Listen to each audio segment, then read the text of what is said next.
Isang magpagpalang araw ng Panginoon sa ating lahat. Ngayon po ay February 8, 2026. Ano ng Panginoon? At tunay nga tayo po ay sinasamahan ng Panginoon saan man tayo naroon. Kahit masama po ang panahon sa lugar namin dito sa Ternate, ay patuloy pa rin po ang gawain ng Panginoon. Pa-online man o face-to-face po tayo. Tayo po ay dadako sa pananambahan through online po service ng Chapel of Worship Christian Faith Ministries. Tayo pong lahat ay iniimbitahan ko na sa pananalangin. Tayo po ay ituon natin ang puso't isipan natin sa ating mahal na Panginoon.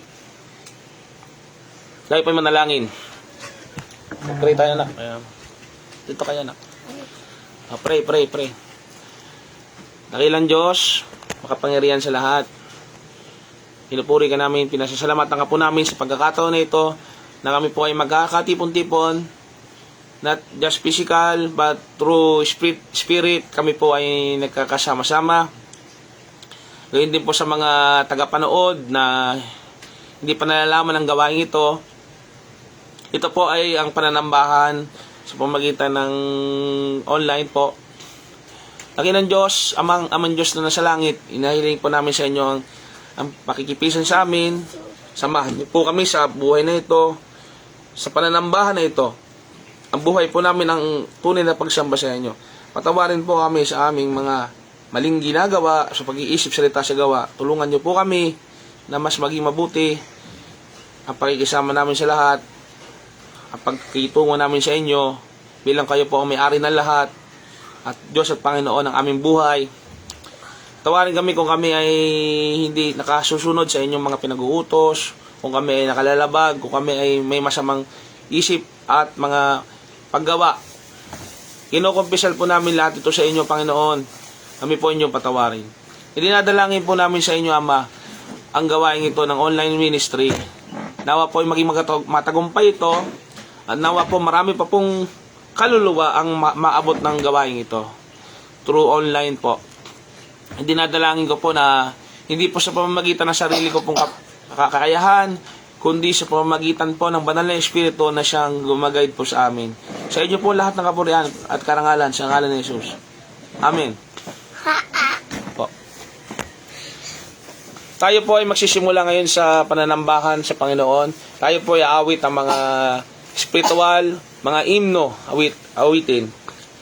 Ito po ay ginagampanan po natin dahil sa pagsunod po natin sa Panginoon na ipangaral ang salita ng Panginoon sa lahat ng tao upang lahat po ay maturuan, upang lahat po ay maging alagad. Kagaya ko po na sumusunod sa Panginoon ay tayo po ay magkasama-sama po. Mamaya po ay dadako din po ako sa isang simbahan sa Panginoon sa International Baptist Church po. Ako po ay dadako doon upang makipagpalakasan sa mga kapatid na naroon. Agayon din po sa Parkstone na nandiyan po yung main office po ng Chapel of Worship. Mga kapatiran diyan sa Parkstone, bagamat nasa ibang may mga ginagawa po tayo diyan, naririto po ang online service, inaabot po kayo at nawa po yung sinusubaybayan nyo rin po ang programang ito upang kahit po wala po ako sa physical ay patuloy pong magpatuloy ang gawain ito ng Panginoon sa inyo. Dinadalangin ko sa Panginoon na nawa magtayo ang Panginoon sa ministry na ito ng mga manggagawa, na hindi lang po ako ang manggagawa dito, kundi marami pong tumayong leader o maging leader sa gawain ito. Dinadalangin ko po sa Panginoon yan at inapanalangin ko rin po na ang paglago ng gawain ito hindi para sa akin po. Ito po ay instrumento lamang po upang marami pang kaluluwa ang makakilala sa Panginoon. Tayo po ay manambahan sa Panginoon. Maawit po tayo ng mga spiritual na awitin.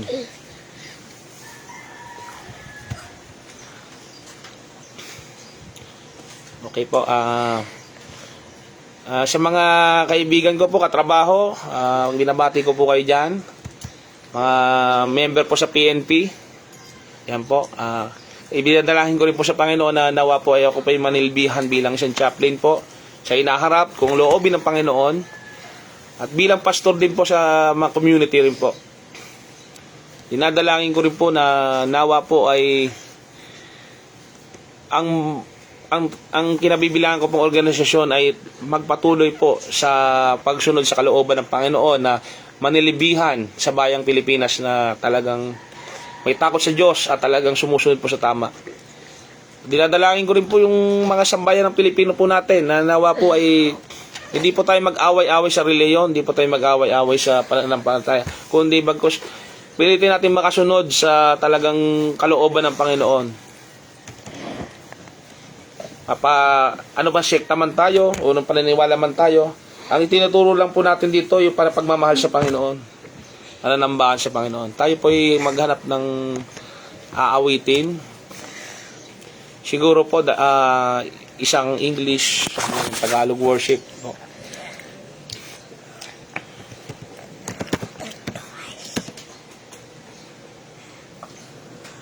Yan, Christian song.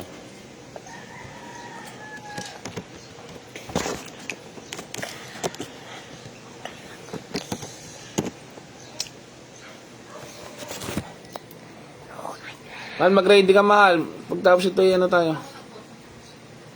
Antahin po natin yung Who I Am ng Casting Crowns.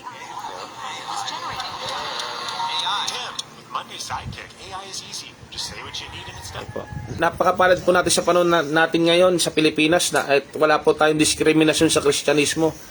Tayo po ay malayang sumamba, malaya po tayong umawit. Sa ibang bansa po, talagang mangiyak-ngiyak po mga taga-China, makakuha lang ho ng banal na Biblia. Makarinig lang po ng tungkol sa Panginoon, talagang buhay nilang kapalit kasi kung sila'y makapagsamba, patago pa po. Tayo po dito sa bansa natin, napakapalad po natin na tayo po ay malayang sumamba. Samantalahin po natin, tayo po nakakasamba. At tayo po natin ang Who I Am. Who am I, that the Lord of all the earth would care to know my name, would care to feel my hurt? Who am I, that a bright and morning star would choose to light the way for my ever-wandering heart? Not because of who I am, but because of what you've done. Not because of what I've done, but because of who you are. I am blowing quickly fading, here today and gone tomorrow. A wave of toast in the ocean, vapor in the wind, but still you hear me when I'm calling. Lord, you catch me when I'm falling. You told me who I am. I am yours. I am yours. Hallelujah. Sino ba tayo para sa Panginoon? Di ba tayo po nilalang niya lang? Who am I that the eyes that see my sin will look on me with love and watch me rise again? Hallelujah. Who am I that the boys that come to see will go out through my rain and calm the storm in me? Not because of who I am, but because of what you've done. Not because of what I've done.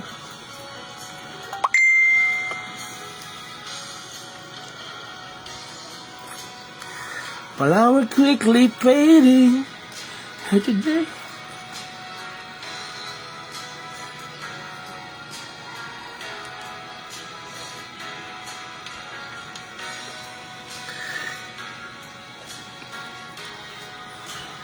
Catch me when I fall.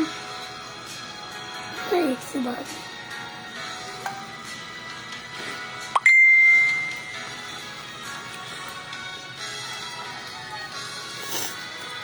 Pinupuri natin sinasamba ang Panginoon, si Espiritu at Katotohanan.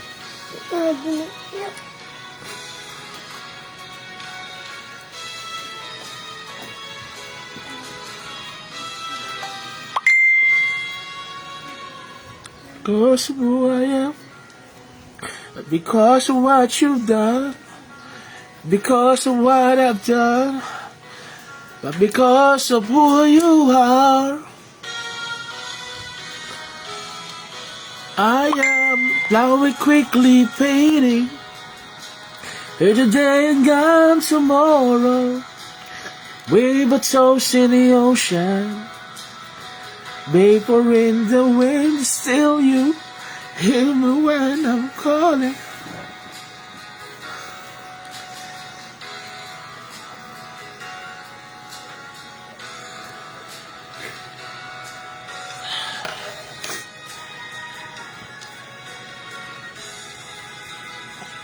Tunay na sinasamba natin sa Espiritu ang Panginoong Diyos. Pinupuri natin siya sa ating buhay, sa ating puso. Iwalatiin natin siya. Sambahin natin siya.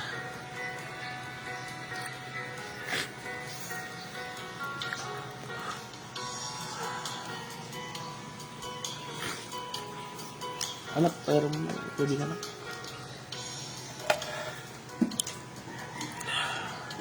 Isa pang awit sa Panginoon. Antayin po natin siya sa isa pang awit sa Panginoon.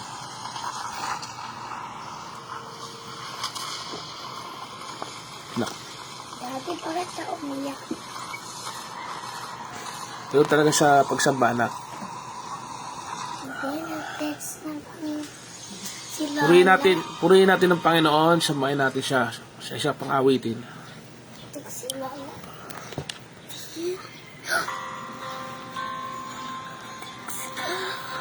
The Voice of Truth. Hindi naman yun si Lola. Ay, Lolo yan. Ay, Lolo. Hallelujah. Praise God. Hallelujah.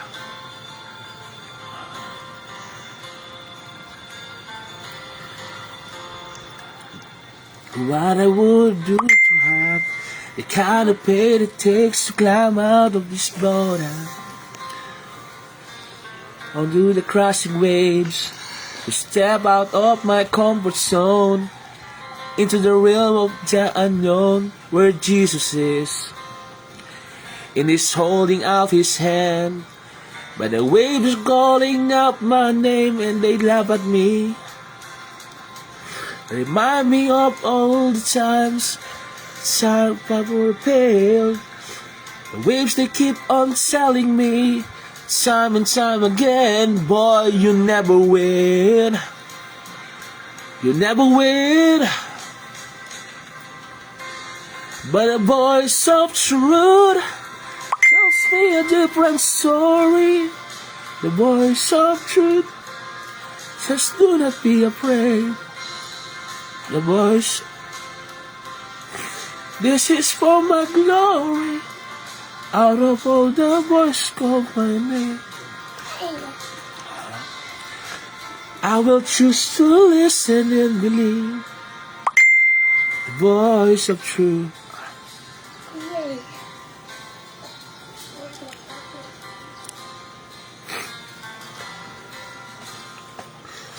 What I would do to have the kind of strength it takes to stand for a giant.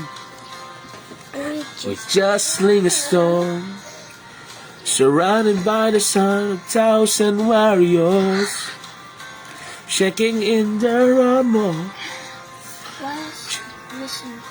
Stand, but the giants calling out my name and love me, reminding me of the times I've tried to pour and a bail. The giant keeps on selling me time and time again, boy, you never win. You never win. But a voice of truth tell me a different story. The voice of truth just do not be afraid. And the voice of truth says this is for my glory. Out of all voice calling out to me, I will choose to listen and believe the voice of truth. panahon po ng mga problema, mga pagkakataon na sinasabi sa atin ng buhay na hindi mo kaya, nandiyan po ang Panginoon na sinasabi, ang katotohanan. Siya po ang boss ng katotohanan. Siya po si Jesus. Siya po ang katotohanan ng buhay. Ang dapat natin sundan. Laki rin yung tuwalya. But the voice of truth says this is for my glory. Voice of truth, I will choose to listen and believe. I will choose to listen and believe. The voice of truth, I will listen to the voice of God. Hallelujah. Purihin ang Panginoon.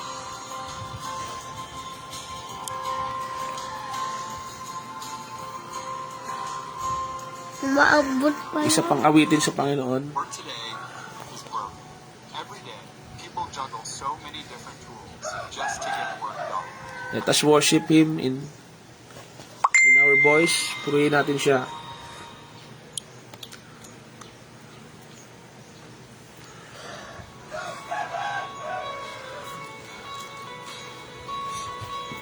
Jesus, mighty save. Let's sing. Glory to God. Hallelujah.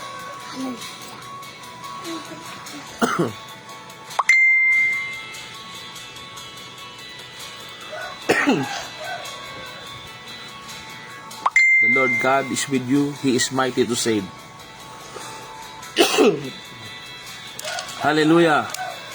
Praise God. Praise Jesus. Everyone needs compassion. A love that's never failing. Let mercy fall on me.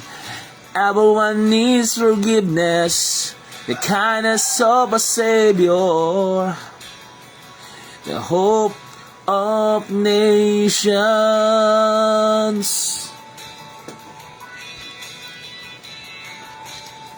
Hallelujah. Savior, He can move the mountains. My God is mighty to save. He is mighty to save forever. Author of salvation. He rose and conquered the grave. Jesus conquered the grave. To take me. Hallelujah. nakaharap.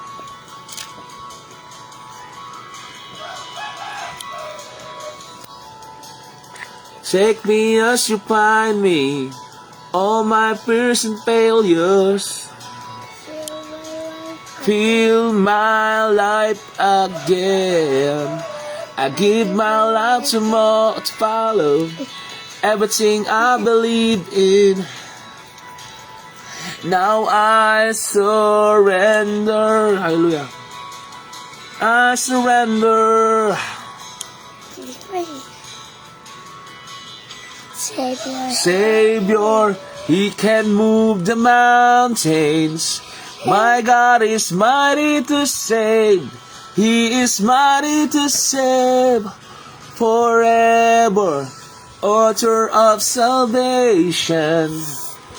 He rose and conquered the grave.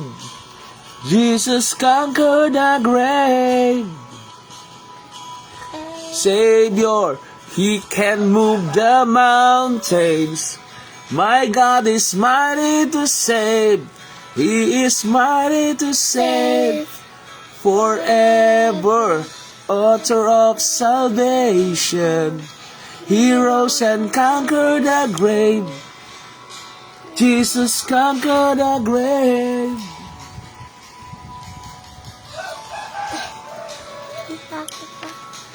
Shine your light on. Ay, wala pa. pa. Interlude.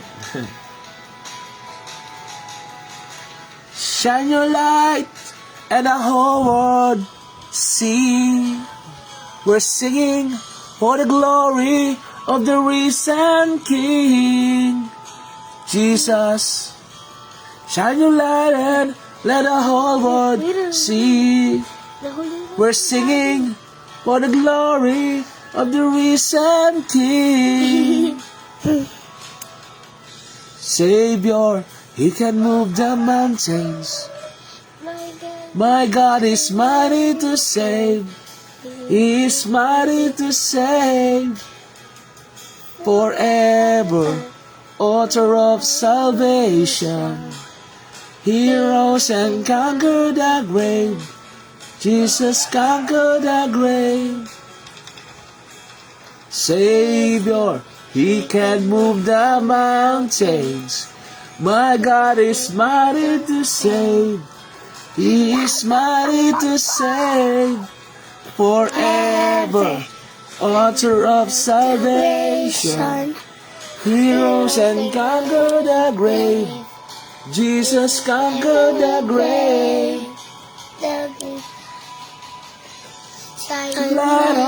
Let the whole world see. We're singing for the glory of the risen King. Jesus, shine your light and let the whole world see. We're singing for the glory of the risen King. Shine your light and let the whole world see. We're singing for the glory of the risen King. Jesus, shine your light and let the whole world see. We're singing for the glory of the risen King.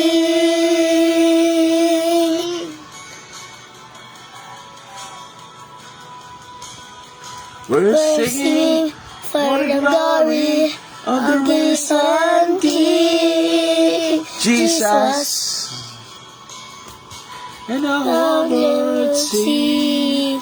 We're singing, hallelujah, for the risen King. Our King, hallelujah. Pinupuri ka namin, Panginoon. Hallelujah. Sinasamba ka po namin, Panginoon, sa aming mga awitin. Tayo po ay dako po sa magbabahagi po ng salita ng Panginoon sa umagang ito ng araw ng Panginoon.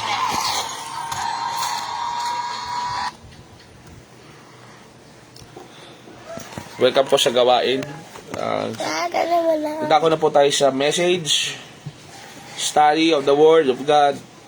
Napag-aralan po natin nung nakaraan ay ang pakiral ng Diyos. Sumunod naman po ay ang persona ng Diyos. Meron pong tatlong persona ng Diyos: Diyos Ama, Diyos Anak, at Diyos Espiritu Santo. Ngayon po, ang pag-aaralan po natin ay patungkol sa ang Diyos ay balanse. Ang Diyos po ay balanse. Kilala niya po tayo at alam niya po ang buhay natin. Siya po ay, ang ginagawa niya po sa atin ay siyang nakakabuti. Siya po ang nakakaalam ng mas tama sa atin. Kaya nga po, ipinahayag niya sa atin ang kanyang mga kautusan. Pinahayag niya sa atin ang banal na kasulatan, ng Biblia, upang magkaroon tayo ng instruction sa buhay na ito. Sapagkat ang gusto ng Panginoon, maging balanse po ang buhay natin. Sa ating pakikitungo sa paligid natin, sa kapwa, sa ating pananambahan sa Panginoon, sa ating pagtatrabaho. Sinabi niya, 6 na araw ka magtrabaho. At yung isang araw na yon, ipangilin mo yung araw ng Sabat. O sa panahon sa lumang tipan, itinuturo sa atin. Itinuturo sa atin na ipangili natin ng isang araw sa Panginoon. Ngayon naman po, iba po usapan yung araw ng Panginoon na tinatawag, sapagkat araw-araw po ay araw talaga ng Panginoon. Lahat po ng araw na mula Lunes hanggang Linggo po ay binigay ng Panginoon yan para sa atin, para sa buhay na ito, ipagbigay lugod natin. Sabi nga ng kinanta natin kanina, give glory to God. He is the King. Siya po ang hari ng mga hari. Siya po ang gumawa ng buhay natin na ito. Siya po ang nagdisenyo. Kaya i-design po talaga tayo upang magtrabaho, upang gumawa ng mabubuting bagay, upang ipangili ng araw ng Panginoon. Ano po ba yon? Bibigyan natin ng panahon ng Panginoon. Kasi sa araw-araw po naman, hindi naman matatapos ang problema ng tao. Sa totoo lang po, habang panahon habang tayo nabubuhay, may problema po. Habang panahon, hindi titigil po yung mga suliranin natin. Yung sabihin natin tayo po ay napapagod, napapagal tayo. Natural po yon. Kung hindi ka napagod, wala ka na sa mundong ito. Hindi ka na mabubuhay. Kung wala tayong struggle, ibig sabihin, patay na tayo halimbawa. O kasi sabi ng kawikaan or sabi ng King Solomon, wala nang magagawa ang isang namayapa na. Ibig sabihin po, wala na siyang anumang business sa mundong ito. Ano yun po sinasabi ng kasulatan sa Hebrews? Na misa ka lang mabubuhay, isang beses ka lang mabubuhay, at pagkatapos nun ay paghukom. Kaya po habang tayo nabubuhay sa mundong ito, mababata man kayo, mapamatanda naman, anumang edad nyo, o anuman tayo, babae, lalaki man tayo, ay tunay nga po na ang hinahanap sa atin ng Panginoon, yung tunay pong pag-aharap sa Kanya. Hinahanap po ba natin ang Panginoon? Gusto ba natin Siya? Ginugusto ba natin Siya? O halimbawa na lang po sa magkasintahan o sa mag-asawa, halimbawa po, kung hindi mo ba mahal yon, kung hindi ka ba kusa na nagmahal sa tao, di ba? Sasamahan mo ba yon? Ha? O sa hirap, sabi nga ng kasal, sa hirap o sa ginhawa, yun po ba'y puro sarap lang o puro maganda lang sa buhay? Kasama po yung pagharap sa suliranin sa buhay. Kasama po dun yung problema na kailangan kayong dalawa masigurado nyo na kayo ay magiging okay. Kaya nga po, sa pakikipag-ugnayan din sa Panginoon, kinakailangan natin nagkaroon tayo ng relasyon o ugnayan sa Kanya. Sa paanong paraan po? Sa pamamagitan po ng ating araw-araw, gabi-gabi pong pakikipag-usap sa Kanya. Yun po ba yung kailangan na makita ng ibang tao na ikaw ay nagdarasal, makita ng ibang tao na ikaw ay nagrelihiyon? Hindi po. Yan po ang mga sinasabi ng Panginoon Jesus na kung kayo mananalangin, isarado nyo inyong pinto. At manalangin kayo sa Ama nyong nasa langit, na nasa lihim. Nangangahulugan po ito na personal na pakikipag-ugnayan sa Panginoon na walang pakitang tao po. Makikita man ng tao, hindi public man to o private. Tunay nga po na ang buhay dapat natin ay nakapaglilingkod sa Panginoon, nakakapagsamba po tayo sa Panginoon. Hindi lang po yung pagkanta-kanta natin kanina po na pag kasi ang banal na espiritu ay kumilos, talagang hindi ko po mapipigilan talaga yung na actually, inaano ko pa siya kasi kung hindi mo siya ang banal na espiritu ang kikilos, hindi po kasi ako yun kumikilos niyan. Yung banal na espiritu po ang kumikilos sa tao upang mapabanal. Kung tatawagin na yung presensya ng Diyos, pag naranasan po natin, bumabasa yung espiritu ng Diyos, you're very emotional na maano mo na yung kahalagahan, yung kagandahan ng pagsamba. Kasi ibababa po yung presensya ng Diyos sa atin. At yung po panalangin ko kanina, salamat sa Panginoon, kinatawag po niya ako, dahil ngayon po, hindi po sa pamamagitan ng aking kakayanan o talino, ang pagpapahayag ko po ng salita ng Diyos, ito po ay dahil sa Panginoon Diyos din. Kaya po tayo nakakapagpagawain ng ganito. Dahil kung hindi ay halo ng God, wala rin po ako magagawa. Marami pong tao ngayon, hindi po, wala na po, ibig sabihin, kinuha na ng Panginoon. Kung hindi natin alam, marami nangyayari sa buhay na ito. Pero tayo, mapalad tayo, nakakapakinig tayo, nasa bahay po tayo, nasa trabaho po tayo, nasa kung saan man tayo naroon, tayo safe. Tayo po walang, ito po, pagpapasalamat sa Panginoon, papasalamat natin na ang Diyos ay buhay at tunay na nandiyan yung Panginoon. Umaraw, umulan, ang Diyos ay naririyan para sa atin. Ang ating Diyos ay banal, siya po ay mapagmahal at maawain sa atin. Siya po ay laging tama. Wala po, kung sasabihin natin yung magtitiwala tayo sa kapwa-tao natin o sa sarili natin, ay ang pagkatiwalaan na po natin ng ating buhay ay ang Diyos. Kasi siya po talaga nakakalam na lahat. Maraming tao sa ngayon, ang tinitingnan ng Diyos na mababa. Paano mababa po? Kasi po, sa pamagitan ng kanilang buhay, hindi nila isira sa pabuhay na may Diyos sila. Ang Diyos nga po ang siyang may-ari ng lahat. Siya po ay makapangyarihan sa lahat. Ngayon, dapat iano natin sa sarili natin bilang tayo ay kanyang mga nilalang tayo ng Diyos. Dapat po talaga na tayo ay magpasakop sa kanyang kapangyarihan. Dapat kinikilala natin na lahat ng bagay na tinatangkilik natin o nakikita natin ay gawa po ng Diyos. Lahat po ng mabuti na tinatanggap. Halimbawa po tayo may sweldo, tayo po ay may pagkain, tayo po ay may pamilya, tayo po ay may tinatangkilik sa buhay nito. Bigay lang po ng Diyos yan. Ngayon, maaari pong bawiin ng Diyos yan kung gustuhin niya. Siya nga po ay Diyos, kikilalanin natin po na siya po ang may-ari ng lahat. Minsan, natin na ang Diyos ay mapagmahal, na kaya niya naman patawarin ang ating mga kasalanan. Pero nakakalimutan natin na may isang aspeto pa Diyos, siya ay banal at makatarungan. At the same time, God allows the problem rise. Yung mga kasalanan natin na mga problema natin na sa palagay natin, kaya ba natin sa sarili natin na mapagtagumpayan yon kung hindi maawa ang Diyos sa atin? Kung maawa ang Diyos sa atin, magsisisi tayo sa ating mga kasalanan at mananatili tayo tapat hanggang sa huli. Alam nyo ba yung pagiging tapat hanggang huli, pinapanalangin po yan. Kasi alam po natin na tayo mahihina bilang tao. Yung kabanalan, pinapanalangin din po yan. Pagiging makatarungan din, bilang tao din. Kasi prone tayo sa pagiging corrupt, prone tayo sa pagiging sinungaling, prone tayo sa pagiging makasalanan. Kailangan sinusuko natin itong buhay na ito na kumbaga patapon tayo pero ang Diyos kinuha tayo para sa kanyang glory, tinatawag, o sa kanyang yung biyaya ng Diyos sa atin. Kung paano tayo naging Kristiyano, biyaya lang po ng Diyos yun. Kung bakit tayo nagagamit sa ministry o sa trabaho natin sa community, biyaya po ng Diyos yun. Wala po tayong, dahil sa kakayanan po natin, lahat yan, mabuting man tayo o masamang tao, kung hindi inalaw ng God na mangyari po, na tayo po ay makakilos, we are under by the grace of God po. So, basahin po natin yung Romans 6:23. For the wages of sin is death. Babasahin din po natin yung Exodus. Sandali po.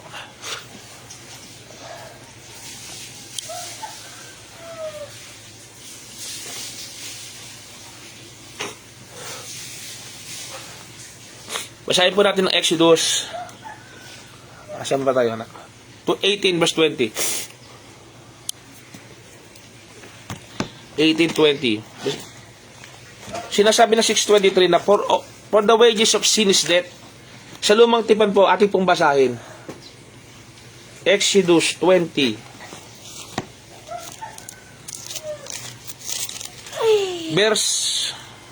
Ang verse po ay 8. Asan ba po? Okay. Anak, pag tulungan si daddy ha, pag mabasa din kayo ng Bible ha. Kung marunong naman kayo magbasa, di ba, anak? Hindi. Marunong dapat kayo magbasa kasi anong grade na? Madami lang. Grade 1 na kayo. By 18. Tunay na ikaw ay manghihina, ikaw at ang bayang ito na nasa inyo, sapagkat ang bagay na totoong bigat sa inyo, hindi mo makakayanang mag-isa. Nakita po natin doon na yung mga problema po natin, yung halimbawa po struggle natin sa buhay na to, alam niyo po ba na ang tulong na nanggagaling sa Panginoon, kung hindi niya alaw na tayo magtagumpay, hindi tayo magtatagumpay sa buhay na ito. O yung tulong, halimbawa may papadala siyang tao, may papadala siyang mensahero na makakatulong sa iyo o kaliwanagan ng isip. Kung hindi alaw ng God sa atin na mapangyari yon, hindi po tayo magtatagumpay talaga. Kaya we just acknowledge His power po, na kung ano mang mangyari sa buhay na to, tanggap po natin dahil siya naman yung tinatawag na ibinibigay natin sa kanya yung atin. Siyempre po in our capacity, binigay sa atin ng Diyos puso, isip, lakas, gagampanan po natin yon. Pero huwag tayo mananangan lang doon. Dapat tayo tumitingin po tayo sa nagbibigay po ng kakayanan. Yun po ay ang Diyos. If God were mere human being, yan, kung kagaya lang natin tayo, He would be completely frustrated with incompatible emotion and desire with two. Ibig sabihin po, pag tayo po ay, kung ang Diyos ay kagaya lang din natin, pabago-bago din po. Ibig sabihin, pabago-bago ng isip, konting problema, konting ano, ay hindi na po magiging balanse o nag-iiba na po ng mood. Pero po ang Diyos po natin ay hindi kagaya natin. Ang Diyos po natin ay stable. Nariyan lang po siya. Nariyan po siya para tayo'y gabayan, para pagtiwalaan natin. Sinasabi natin na kung mapagmahalan Diyos, kung bakit ang Diyos, bakit ginawa niya ang impyerno, bakit ginawa niya yung masasamang tao. Kaya nga po may ganun, dahil po ay sa pagpili din natin. Ito na free will natin. 2 Corinthians 5:11. Basahin po natin sa 2 Corinthians 5:11.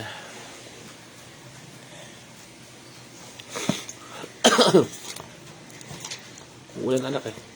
Umulan po ngayon. 5:11 po.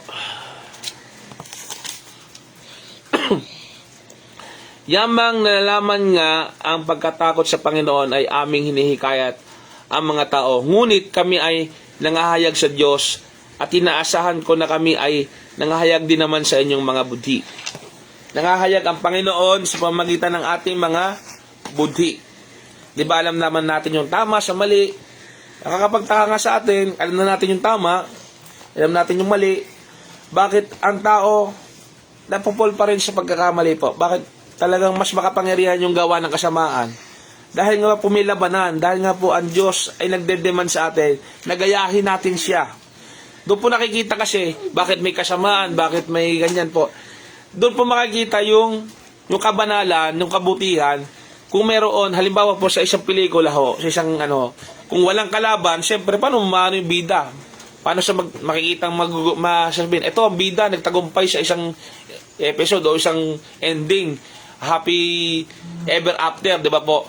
Kung walang kontra, di ba po? Tama po ba ako? Yun po ay parte ng pagsubok sa atin ng Panginoon upang malaman ng Panginoon kung sino talaga nagmamahal sa Kanya at sino pipili sa Kanya. Our God demands holiness and the law of God, our eternal God. Kaya nga po nakakaranas tayo ng guilt pa nagkakasala, nagkakaroon tayo ng pagsisisi. Kasi po, totoo po na may hustisya ang Panginoon sa lahat. Kung wala bang hustisya, hindi, kawawa naman siguro tayo. Kapag may pinatay dyan, kapag may inargabyado dyan, kapag pag gumawa na lang ng masama lahat ng tao, wala na pong hustisya. Alam natin lahat na kahit sa buhay na ito, matapos ng buhay na ito, hindi tayo makakatakas sa hustisya ng Diyos. Ngayon kung maliligtas tayo sa habag niya, mapalad po tayo kagaya na magnanakaw sa krus. Yung isa, hinamak ang Panginoon dahil pareha sila nakapako sa krus. Yung isa naman po ay nagsabi, isama mo ako sa paraiso. Di ba po nahabag ang Panginoon Diyos? Isinama po yung isa magnanakaw. Bagamat sa hindi karapat dapat po. Our great marvels to God found in His salvation. Pinakita niya sa atin yung pagmamahal niya sa atin, yung binigay niya yung nag-iisa niyang anak. Okay po. Tandaan po natin, God is holy. Mababasa natin sa Habakuk 1 verse 13 sa Old Testament po. Thou art the pure eyes that to behold evil and cast not look on iniquity. God turned from His own Son dying on Calvary. Hinayaan niya po para sa atin. Binigay niya yung kaisa niyang anak. Exodus 15:11. Who is like unto thee, O Lord, glorious in holiness? Sino bang kagaya ng Panginoon sa kabanalan? Siya po'y pinakadakila sa lahat po. There is no, sabi po ng 1 Samuel 2 verse 2, there is none holy as the Lord, for there is none beside thee. Wala pong kagaya ng Panginoon sa kabanalan. Sabi po ng Isaiah verse 6 verse 3, kung babasahin po natin, holy, sabi sa English, holy, holy, holy is the Lord of hosts. Ibig sabihin, wala po siyang talaga pong perfect ang Panginoon. But as which had called you is holy, so be ye holy in all manner of conversation. Sabi, magpakabanal, hindi po yun yung banal na nakaputi lahat o sabihin natin, iniisip ko, mahina magsalita. Hindi po ganun ang kabanalan. Ang kabanalan po yung pagiging pure ng puso. Sabi nga po ng sa Sermon on the Mount, blessed are the pure in heart, for they see God. Ibig sabihin po, dapat dalisay ang puso natin, ang buhay natin, Hindi mo sinasabi ano po, inosente po tayo sa mga bagay na kasamaan talaga. Maisip po natin na tayo talaga nilikha para sa Diyos. The holiness God separate from fallen man. But now Christ Jesus, who sometimes were far off and made from the blood of Christ. Tayo nagiging banal dahil sa dugo ni Kristo.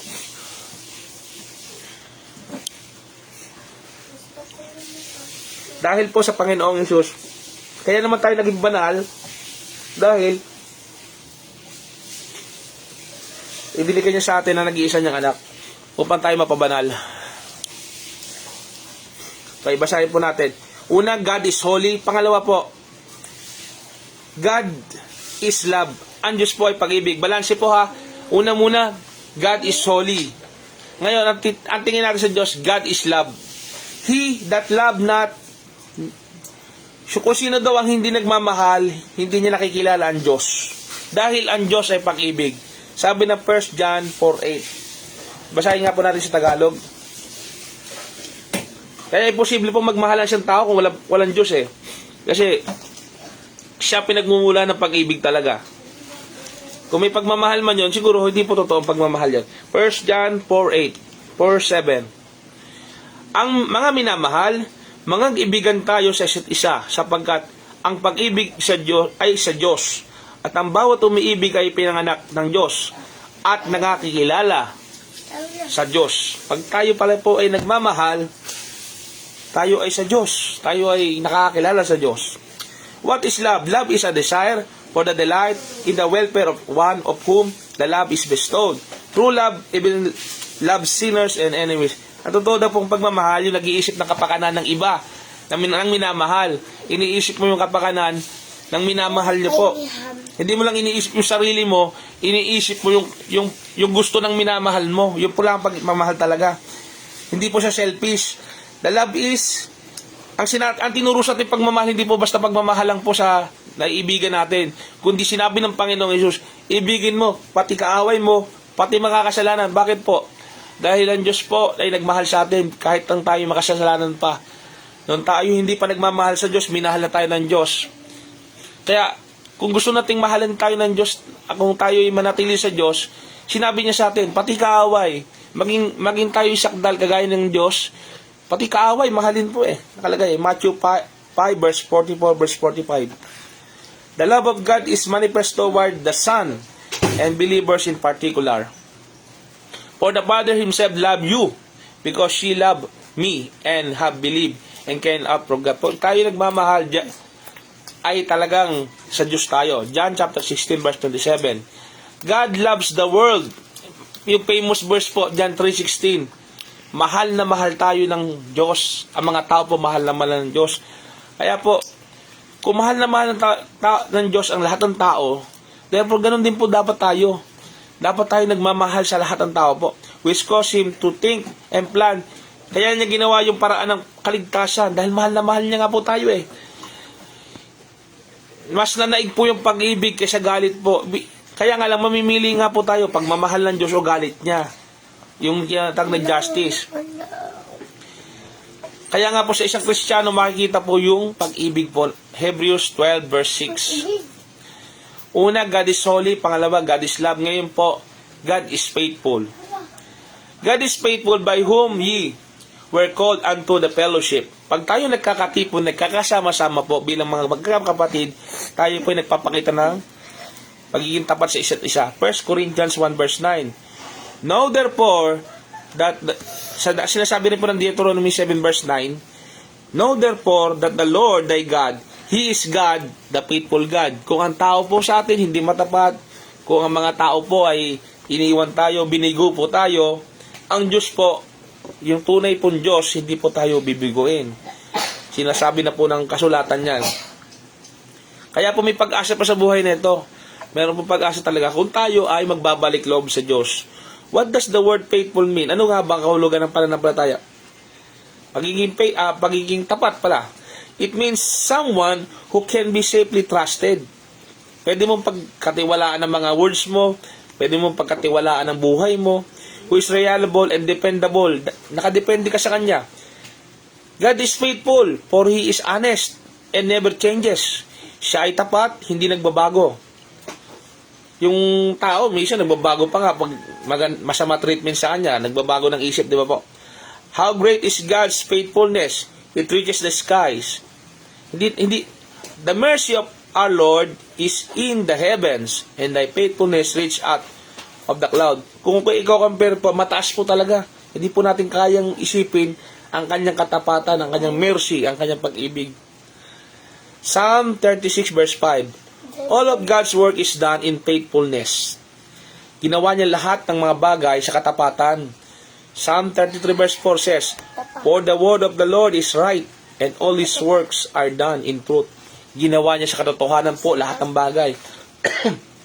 Yung mga nakikita natin bagay sa ngayon, yung langit, lupa, mga halaman, mga tao, di ba po totoong bagay yan? Alam niyo po ba na may mas totoo pa dyan, yung buhay na walang hanggan, na kung saan yun yung darating na buhay. Lahat po kasi ito, pansamantala lang, yung mga nakikita natin bagay, mawawala po yan, naluluma, nabubulok, tumatay yung mga tao, tumatanda, nawawala sa mundo. Pero ang Diyos po, mananatili siya magpakailanman.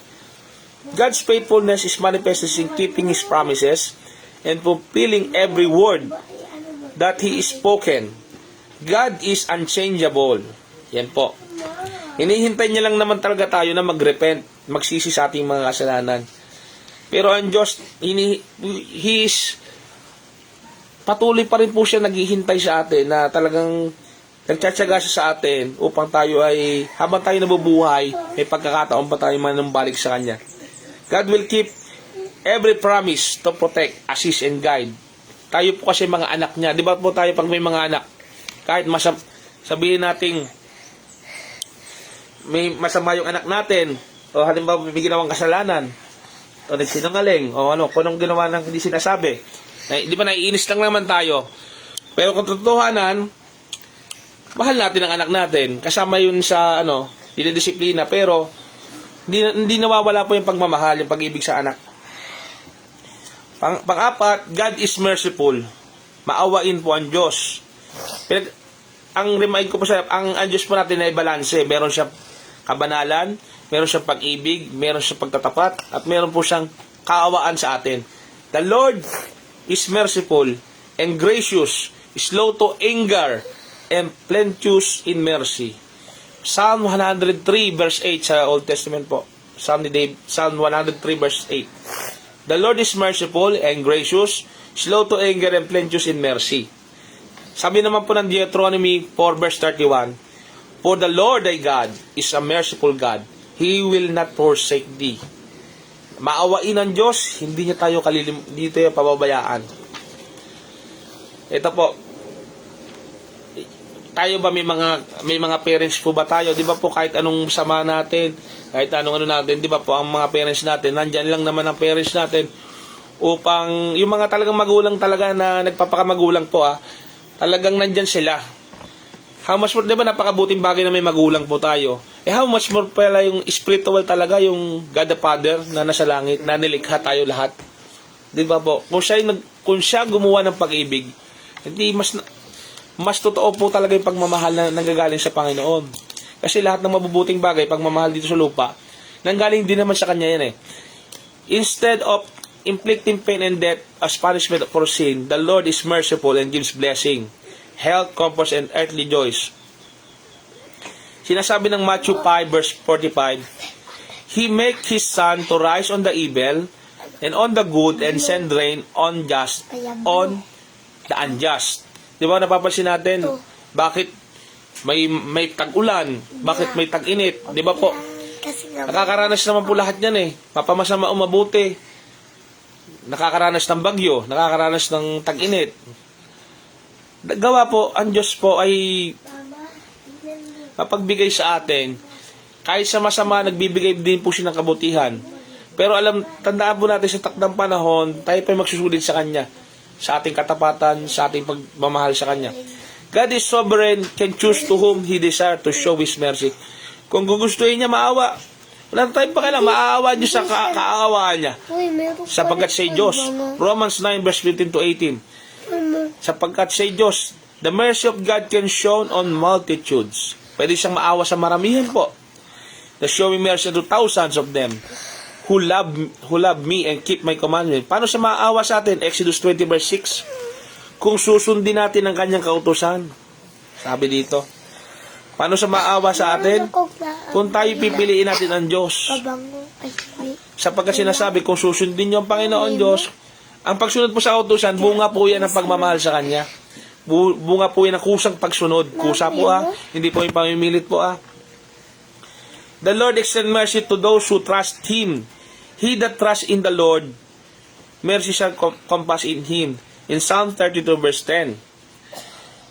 When the sinner comes to Jesus for forgiveness, he claim not merit but throw himself upon the mercy of the Lord. Sabi po ng Psalm 51 verse 1, have mercy upon me, O God, according to thy loving kindness. Sang-ayon po sa kanya kagandahang loob. Lagi pong kagandahang loob ng Diyos.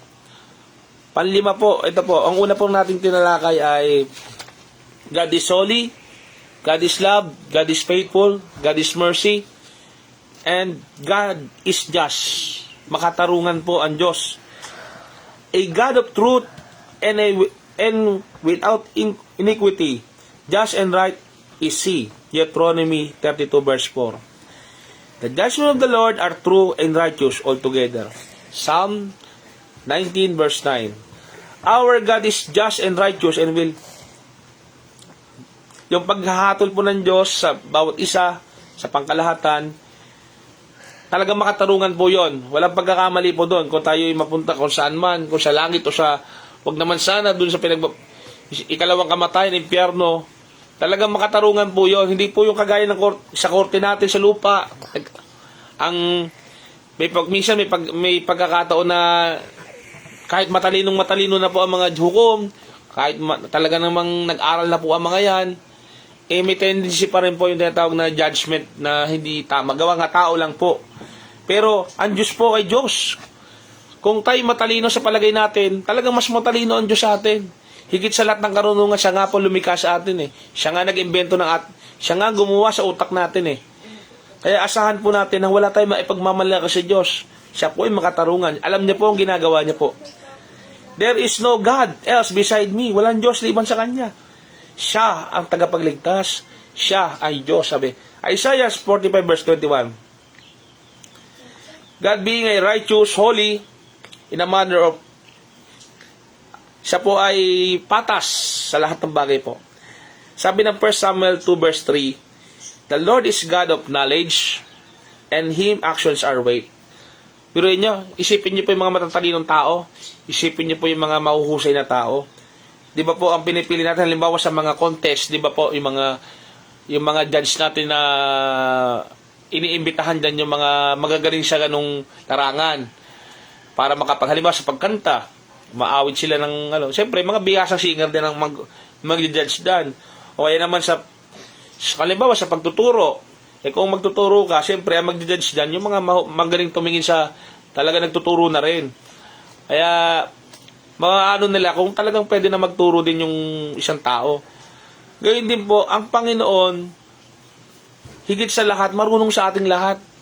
Biruin nyo, ating minsan kaalaman, ito lang. Halimbawa sa doktor, nagpaka-doktor dun sa larangan ng kung dentista ka, nagpaka-doktor ka sa ngipin. Yan ang pinag-aralan mo buong buhay mo. Iba naman, lawyer sa batas, buong buhay nila.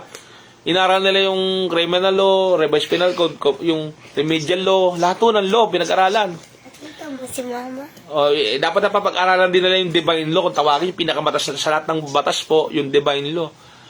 Batas ng Diyos, o yung Biblia po natin, ito nga pong Biblia, dapat alam din po nila.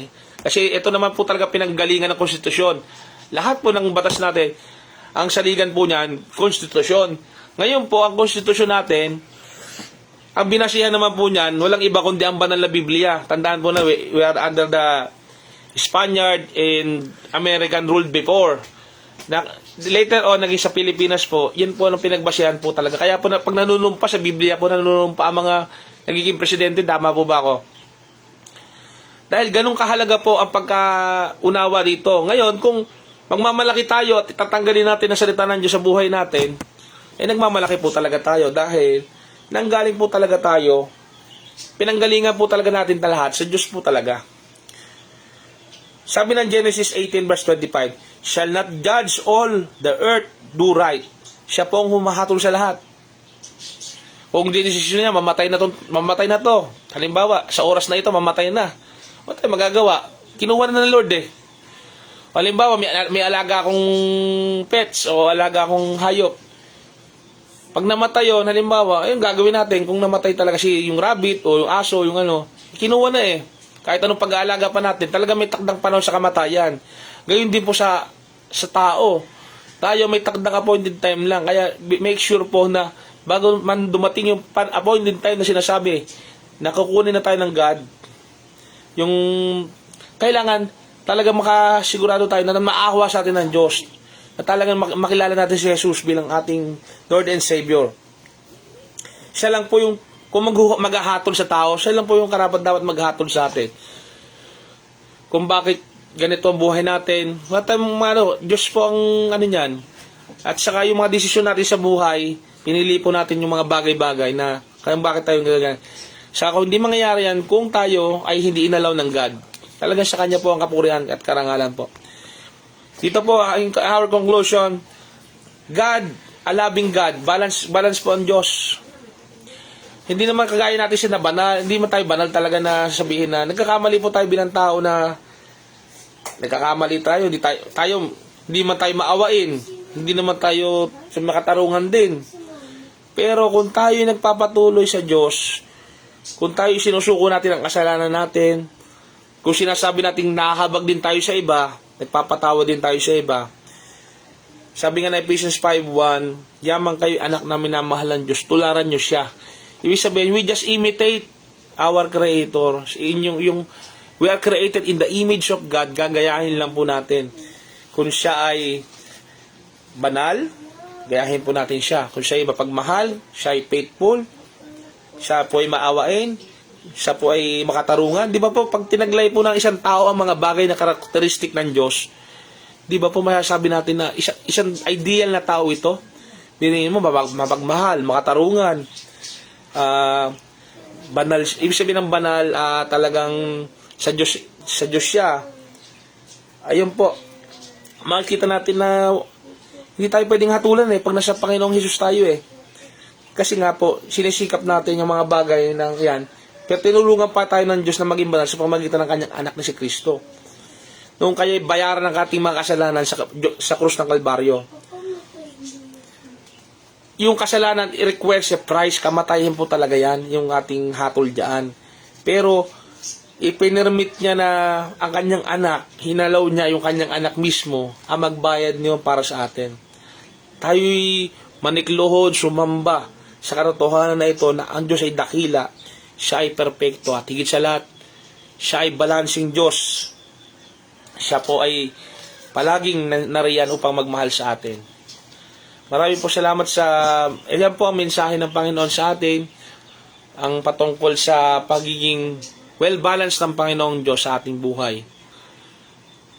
Na talaga pong ang Diyos ay hindi natin masusumbatan bakit nangyayari ito. Dahil karapat dapat naman po. Kasi Diyos po Talagang dapat makilala pa natin siya sa araw-araw ng ating buhay. Tayo po'y manalangin. Dakilang Diyos na makapangyarihan sa lahat. Pinupuri ka namin.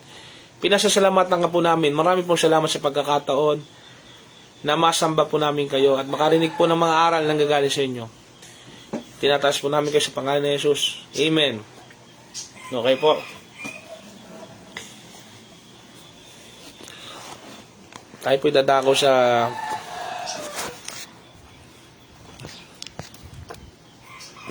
panggawain ng Panginoon.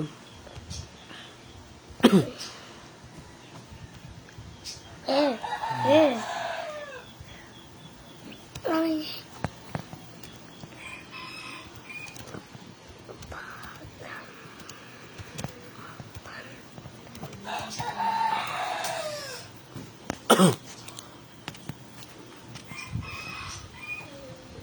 Ating pong basahin sa salita ng Panginoon sa aklat ng sa Iglesia sa Roma, Kabanata 12, versikulo 1.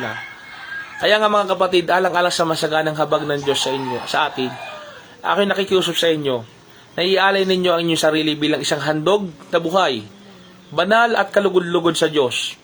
Ito ang karapat dapat pagsamban nyo sa Diyos. Ang ating tunay na pagkakaloob sa Panginoon ay ating buhay.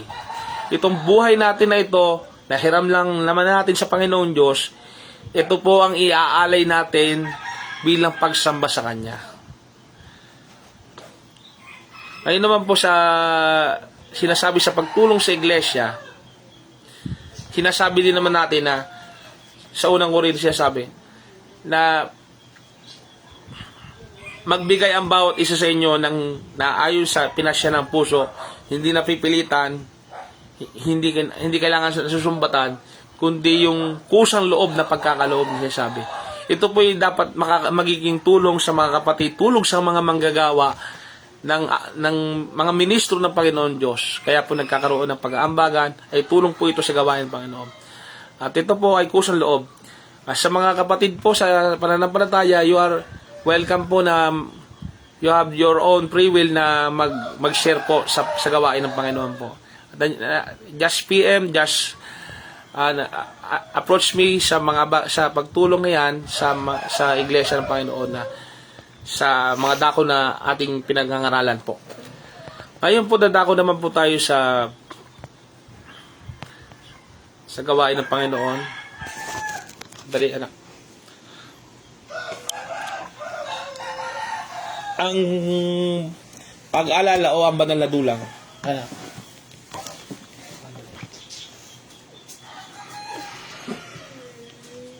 I want to sunshine.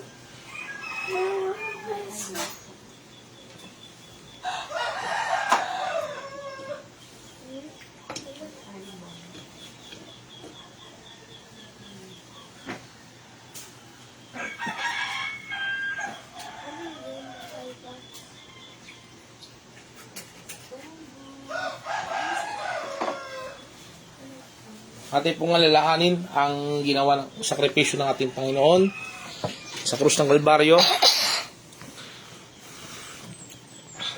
Kami.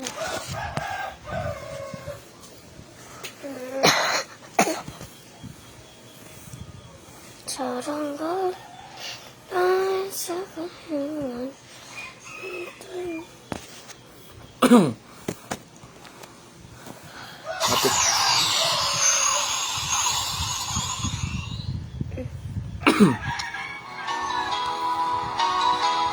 alalahanin natin ang sakripisyo ng Panginoon sa atin.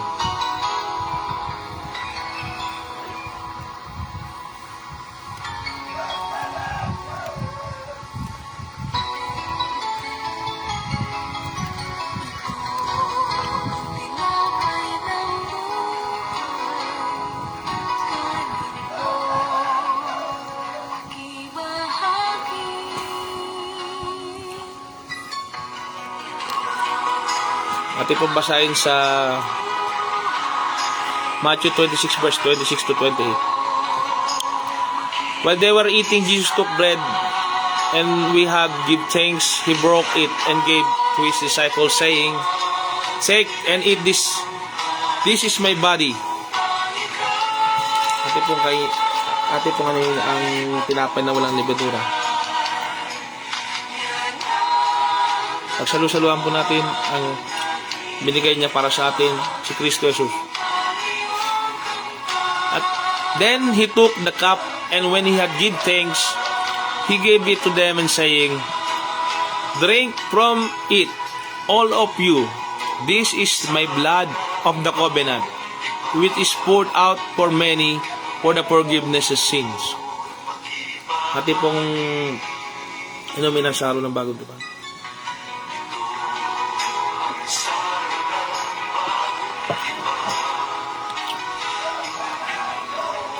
Tayo pa manalangin.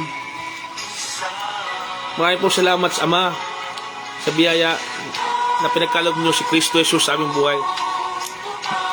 Amin pong gugunayin ito at aalalahanin hanggang sa muli niya pagbabalik sa tamang panahon po. Kami po ay nagpapakumaba. Kami po ay nagpapalinis sa Kanya. Ito po aming dalangin sa pangalan ni Jesus. Amen.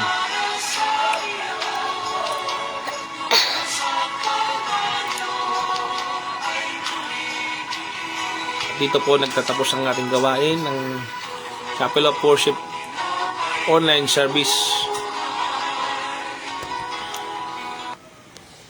Praise God from whom all blessings flow.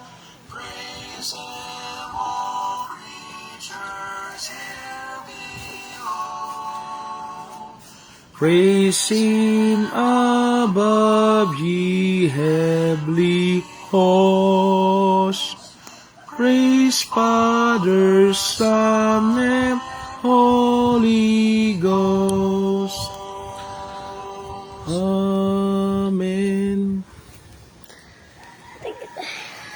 Mga kapatid, mga kaibigan, sumayin nyo ang pagpapala ng Panginoong Hesus ngayon at magpakailanman, sa ngalan ng Ama, Anak, Espiritu Santo. Amen. Maraming pong salamat, Mama, sa gawain na ninyo na naidao sa online service. Kami po ay pagpalain nyo po. Sa inyo po ang walang hanggang papuri, pagsamba sa ngalan ni Jesu Kristo na aming Panginoon at tagapagligtas. Amen at amen. Humayo tayo at magpatuloy sa buhay na ito na may kagalakan at pagkilala sa totoong Diyos sa buhay. Maraming po salamat.